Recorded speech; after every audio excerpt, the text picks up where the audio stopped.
Hi friend, I'm Olivia Smith. Thanks for visiting my YouTube channel where I share the latest global news every day. You can also read more news on TimeGlitter.com. You can find all the links in the video description below. In case the link isn't working, simply copy and paste the link into your web browser. Hit enter, and you're good to go.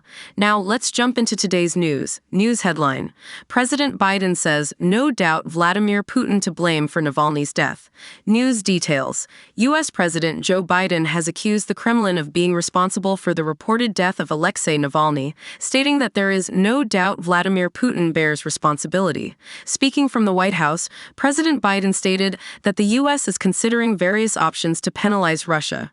Russia's prison service announced Navalny's death at a jail in the Arctic Circle, where the prominent opposition figure, aged 47, was incarcerated. Numerous U.S. government officials and lawmakers have voiced their concerns over the situation. Navalny was serving a 19-year sentence on charges widely criticized as politically motivated. Over the past decade, Navalny and his anti-corruption foundation have emerged as the primary domestic opposition to Russian President Vladimir Putin. According to Russia's prison service, Navalny became unwell during a walk at the facility in the Yamalo-Nenets district on Friday and swiftly lost consciousness. Emergency responders pronounced him dead, and investigations into the cause of death are ongoing. In an address from the White House, President Biden emphasized that while U.S. authorities are uncertain about the precise circumstances surrounding Navalny's demise, there is unequivocal belief that it resulted from actions taken by Putin and his associates. God bless Alexei Navalny, Mr. Biden added. His bravery will always be remembered. When questioned about potential actions the U.S. government might take against Russia if Navalny's passing is confirmed, Mr. Biden provided few specifics. We're considering various options, he stated. That's all I'll say for now. During his brief comments, Mr. Biden used the reported death of Navalny to urge Republican lawmakers to provide more assistance to Ukraine in its conflict with Russia, reminding them that history is watching.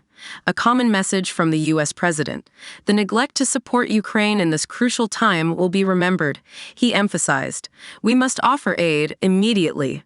Earlier in the day at the Munich Security Conference, Vice President Kamala Harris stated that if Navalny's death is verified, it would further demonstrate the cruelty of President Putin. Similar sentiments have been expressed by various U.S. officials and politicians from different political backgrounds.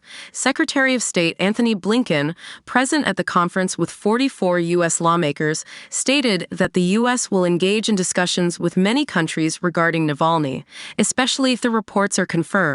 According to the State Department, Mr. Blinken met with Navalny's wife Yulia during the conference to offer condolences if the reports turn out to be true. Ben Cardin, chair of the influential Senate Foreign Relations Committee, released a statement expressing that Navalny's reported death is not only tragic for the Russian people but is deeply felt by the global community.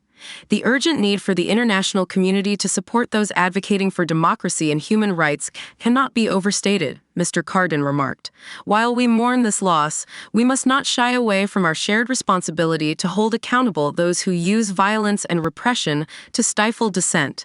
House Speaker Mike Johnson labeled Mr. Putin a cruel dictator who is likely directly responsible for Navalny's reported death. If confirmed, this incident reflects Putin's consistent strategy of silencing critics and eliminating opposition for fear of dissent, he asserted, advocating for a unified stance against Russia.